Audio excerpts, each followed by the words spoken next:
Ladies and gentlemen, welcome back to another video on the channel today.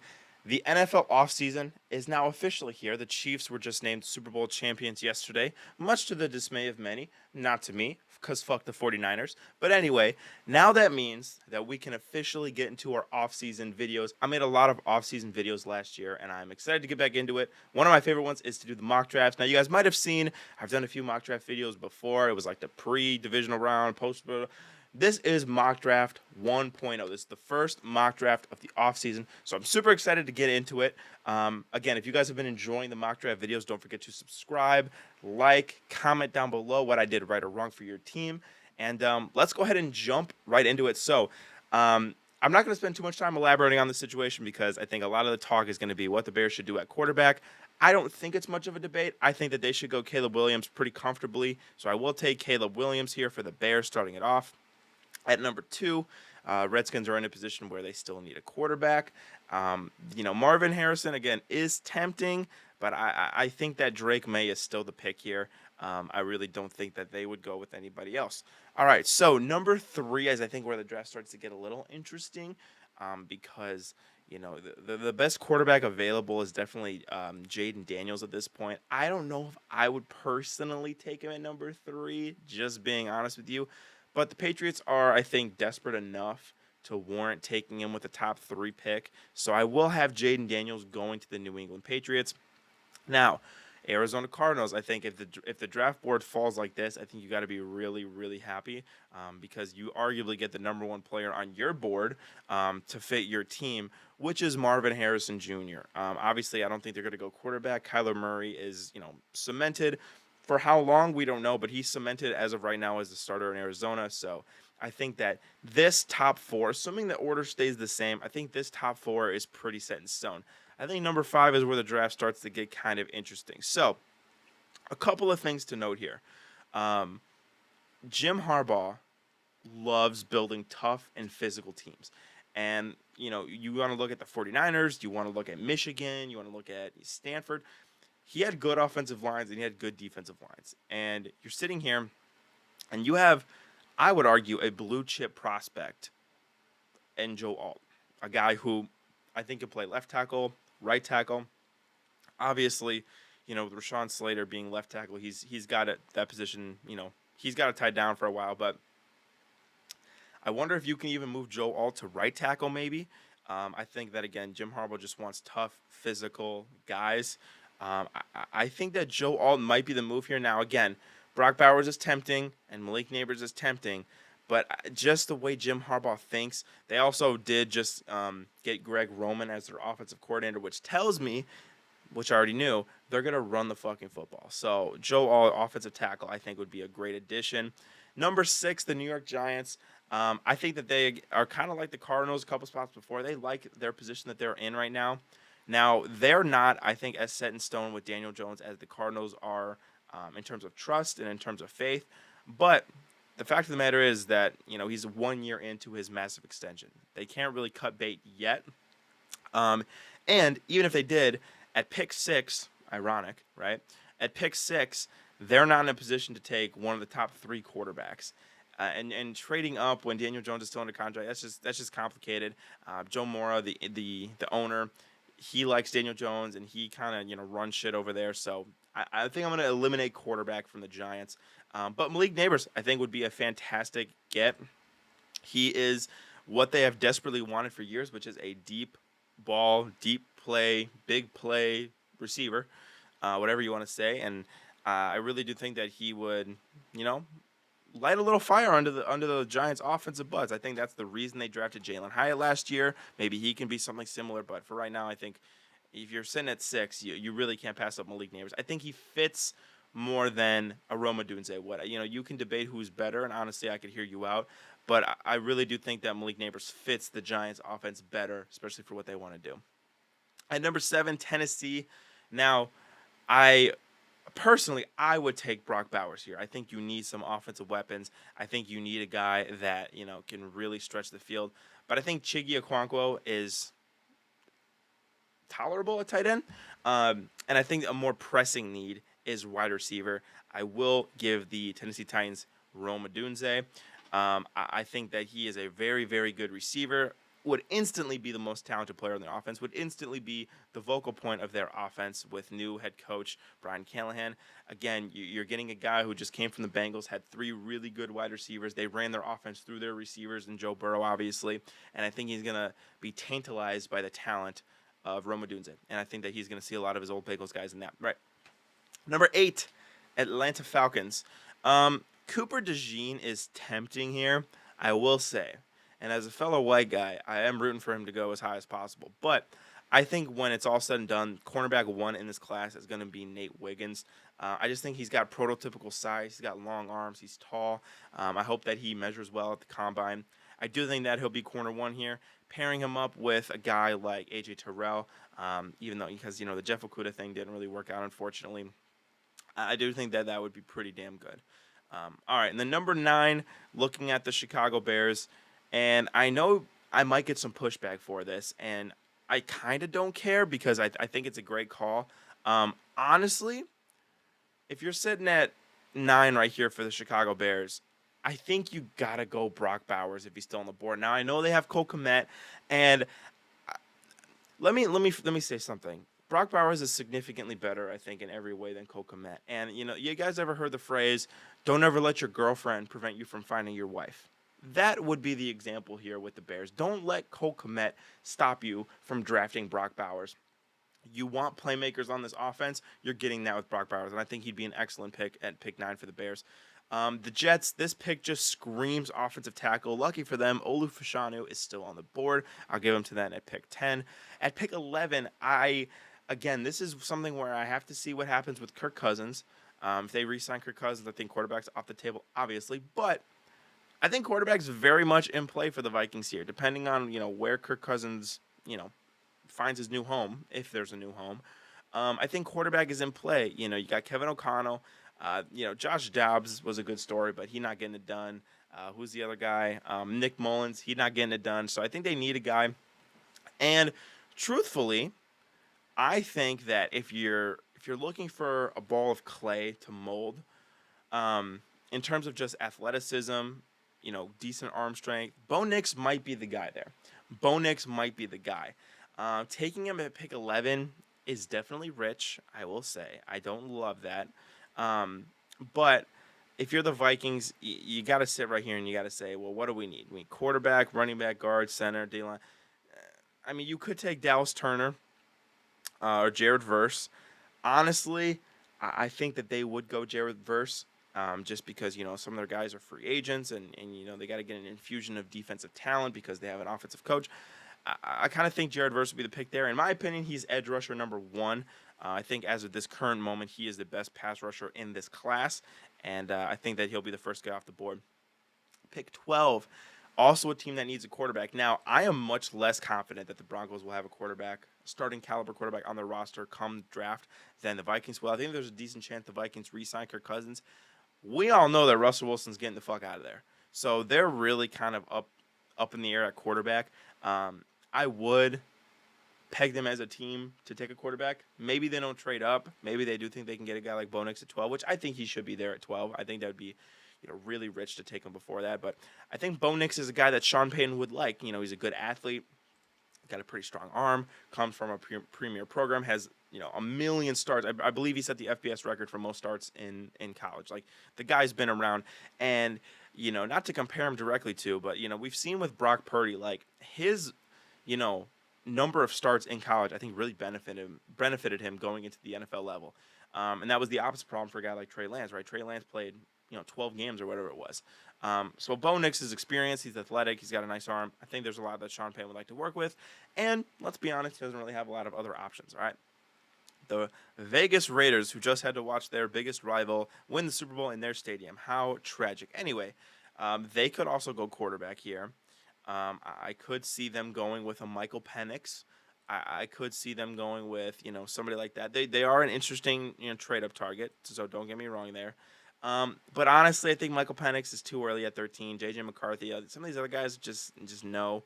So then I think you're going, well, who is a Raider? Like, who is a guy that would just be a Raider? And as ironic as it might sound, I think Cooper DeJean would look really good in the silver and black. They like guys that are just really good athletes, that are playmakers, everything like that. And regardless if they always draft um, correctly, let's just say, I do think that they always like the guys who stand out in a significant athletic way. And I think Cooper DeJean does that. New Orleans Saints, they need quarterback, tackle, and defensive line. Now, I'm not going to address the defensive line need because I think Jerzon Newton would be a great pick here. But they just drafted Brian Bresee, however you say it, last year in the draft in the first round. So I don't think they're going to go defensive tackle 2 years in a row.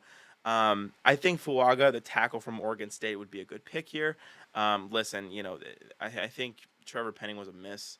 I'm just being real. Ryan Ramczyk is not getting any younger, so I think tackle is a legit concern for New Orleans. And um, it says quarterback, and that's kind of funny because Derek Carr is still under contract, but obviously, he's not a good quarterback. But they are stuck. They are stuck with that. So have fun.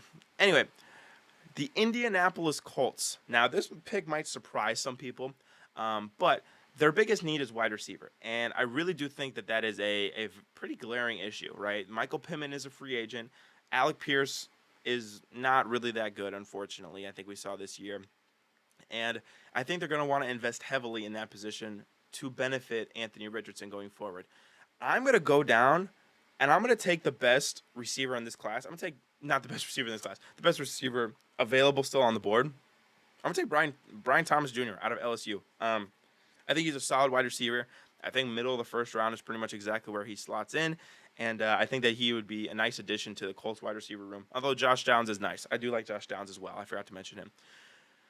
For the Seattle Seahawks, guard, center, and edge, I'm going to emphasize the edge position right here, especially with new defensive coordinator Mike Macdonald. Now, Jerzon Newton is still available. I totally understand that. However, I think that we re-sign Leonard Williams. We gave up a second-round pick for him at the trade deadline this year. He's got all the leverage here. I really do think that Seattle's going to do everything in their power to retain him. Now, if they don't, maybe they do go with Johnny Newton. I wouldn't mind that at all. But I think that they're going to push back, and they're definitely going to basically write him a blank check. So then I think you're saying, all right, Dallas Turner, welcome to Seattle. A talented edge rusher, very, very skillful edge rusher, I think is the word. He's maybe not as technically sound as like a Will Anderson, but just his bull rush is, I think, fantastic. I think you really would like Dallas Turner. And again, Mike Macdonald, I think, would get the most out of him. At 17, Jacksonville Jaguars, they also need edge rushers. Who doesn't, I guess? And they need some other guys like that. Honestly, I think this is where we see Laitu Latu go. I've heard a lot of people say that they think he can end up being the best edge rusher in this class just because of his pure natural ability and talent. And I don't necessarily disagree with that. I think that he would need the right coaching staff. And, especially with Josh Allen being a free agent for Jacksonville, I imagine they'd re-sign him. But in the event that they don't, I think Latu would be a nice replacement. Let's go with the Cincinnati Bengals. Now, this is where I think Johnny Newton ends up going. They need help on the interior defensive line.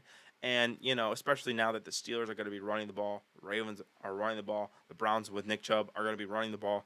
I think they need really good run stuffers. They need good interior pass rushers in that division. I like Johnny Newton. I like the fit to the Bengals. Let's go to the Los Angeles Rams. Now, I think that they're in a spot where they say, well, our roster is very good, but we have enough high-end talent and enough good coaching to where we were a playoff team last year.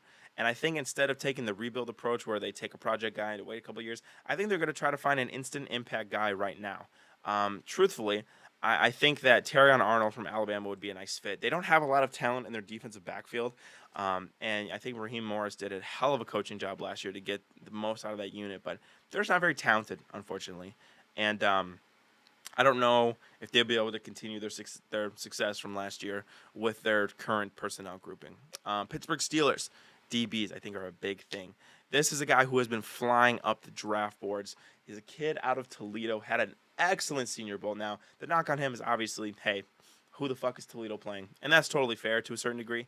But I think when you look at him, he was winning a lot of reps at the Senior Bowl. He was winning a lot of reps. And I think he really showed that he can compete with the big boys. And you pair that, I think that pairs nicely with Joey Porter Jr., who I think was a nice rookie pickup from them last year in the first round. And all of a sudden, I think that you got a really good corner room in Pittsburgh. Miami Dolphins. Now, I am tempted here, and I'm probably going to do it, to take Jackson Powers Johnson. I think I am going to do it. And the reason I'm going to do it is because they've had some injuries at the center position. They've had injuries actually all over their offensive line. And so maybe he can slot in a guard. Maybe he can, do whatever. A very versatile player. I really liked him at Oregon. I really think that he did a great job last year with the Bo Nix offense.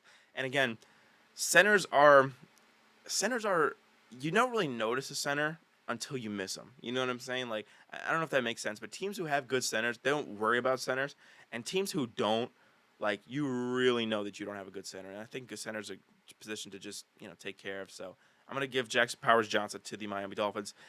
Philadelphia Eagles, they need defensive backs like humans need air to breathe. I think this is a great position for Kool-Aid McKinstry to go in the draft. Did not mean to do that. Oops. Kool-Aid McKinstry to go. Their DBs right now are just hot garbage. Darius Slay is getting older. James Bradbury was borderline worst player in the NFL last year. They're not going to necessarily have to bank on Keely Ringo in the 4th round, right? I mean, they got to get an infusion of talent. Kool-Aid McKinstry would be awesome for the Philadelphia Eagles right here. Now, Houston Texans via the Cleveland Browns. They do need wide receivers. They do need tight ends, defensive linemen, etc. Being that he is a defensive-oriented person, I would argue that Braylon Trice is the move here out of Washington. Had a big season for the Huskies, and again with D'Amico Ryans adding in Will Anderson last year, who was awesome. I believe Jonathan Greenard is a free agent, if I'm not mistaken. So again, this would kind of supplement them if they were to lose him in free agency. Cowboys. I agree with defensive line and corners. You're kind of banking on Stephon Gilmore to be really, really good. Now, obviously, they have Deron Blaine and Trayvon Diggs, who's hopefully going to come back better than ever from injuries. So maybe you don't address corner in the first round. But with a guy as talented as Rackshaw Jr., I don't know how you could pass him. I think that this is a Jerry Jones type of guy, and I do think that he could go to Dallas at 24. At 25, we got the Green Bay Packers. They need tackles, I think, badly. David Bakhtiari, I'm sorry. I think he's going to retire due to medical reasons. J.C. Latham, I think, is a nice get here at pick 25. Was very good at Alabama for a couple of years. Played right tackle. I think he probably would bump to left tackle in Green Bay. Number 26, the Buccaneers. Now, this is very dependent on what happens with Mike Evans, I think. And, they're going to have some big free agents that they're going to have to take care of. But truthfully, I think that Mike Evans comes back. They do need edge rushers. They do need corners. This is a pretty good corner class. I think Kamari Lassiter would be nice, although I don't know if I'd take him at 26. Sorry to tease you guys a little bit. Listen, I don't know. I think that you really got to look here. There's tackles and quarterbacks. You don't need a quarterback, assuming you re-sign Baker Mayfield, right? I don't know. I'm stuck because I don't think there's any obvious candidate here for you guys, right? I don't think that there's a guy that's like, oh yeah, the Buccaneers should take this guy. Kamari Lassiter, he's okay. He's more of a second round guy in my opinion. You could go with edge rush. You could go with Chris Braswell. Let's just check who the other edge rushers are. Chris Braswell. You could go with him. I think Chop Robinson might also peep his way into the first round. Probably not this soon though. So maybe Chris Braswell is the guy I would go with just because I think edge rusher is more of a position of need. For the Arizona Cardinals, they still need offensive linemen. What better pairing with Paris Johnson to pair him with Amars Mims? You got Paris Johnson, Marvin Harrison, and Amars Mims in back-to-back first rounds. I think that's a very successful couple of drafts. The Buffalo Bills need wide receivers. Troy Franklin, I think, is an obvious pick here. The Detroit Lions, they're going to need corners badly. Kamari Lassiter would be a great pickup here because they don't have any DBs worth it. I mean, if you have Kendall Vildor getting significant playoff reps, you're fucked. The Ravens, I think they might need help at tackle. I've talked to, my boy TTP Ravens Media, and he will not be surprised if Ronnie Stanley is cut this year. He's been deteriorating because of injuries, unfortunately, and his quality of play has suffered. Jordan Morgan, I think, would be a nice pickup right here for the Baltimore Ravens to really solidify that exterior production. And then PFF didn't update, so not that it's going to matter, but these two guys are going to be flipped. For the Chiefs, I will take. Go down here, a guy that I actually really like, and I think he will sneak it to the back end of the first round. Adonai Mitchell out of Texas. I think he'd be a nice pickup because they have no fucking wide receivers. And then for the 49ers, I actually will go with Brian Murphy because I think that Eric Armstead gets cut due to cap reasons. And I do think that they're going to try to infuse it with some young defensive line talent. All right, let's get out of here. Let me know what you guys think of the mock draft down below. I hope you guys enjoyed. Don't forget to subscribe, and I'll talk to you all later. Peace out.